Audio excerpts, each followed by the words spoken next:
omdat ek in die huis is. Sê jy vir my, wie gee julle die reg om verkeerde vensters in te sit, wat uitgehaal kan word met 'n mespunt, en dan te...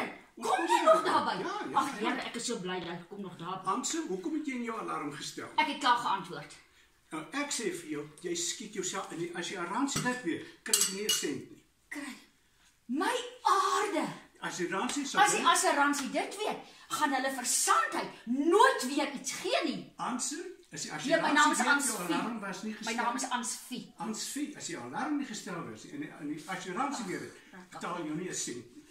Maar ek kry van julle. Glo dat jy sê jy wil jou alarm stel in die nag. Maar meneer, hoekom moet ek my alarm stel as ek binne in die huis is? Om inbrake te voorkom. Met ander woorde, jy erken hier is inbrake. Natuurlik is dit. Right, dis die punt. Natuurlijk. Jy praat sens, dan luister ek. Nommer Maar een. as jy nie sens praat nie, en vir my, want jy kan my nie oortuig dat hier veiligheid is nie. Hier is nie veiligheid. Nommer 1, hier is die veiligheid. Nommer 2, hier is die veiligheid nie. Praat, ek kan ek jou nie oortuig nie. Ek het toerisme geswat, alles wat daar te swat is, het ek geswat. Maar ek is nie 'n poep nie.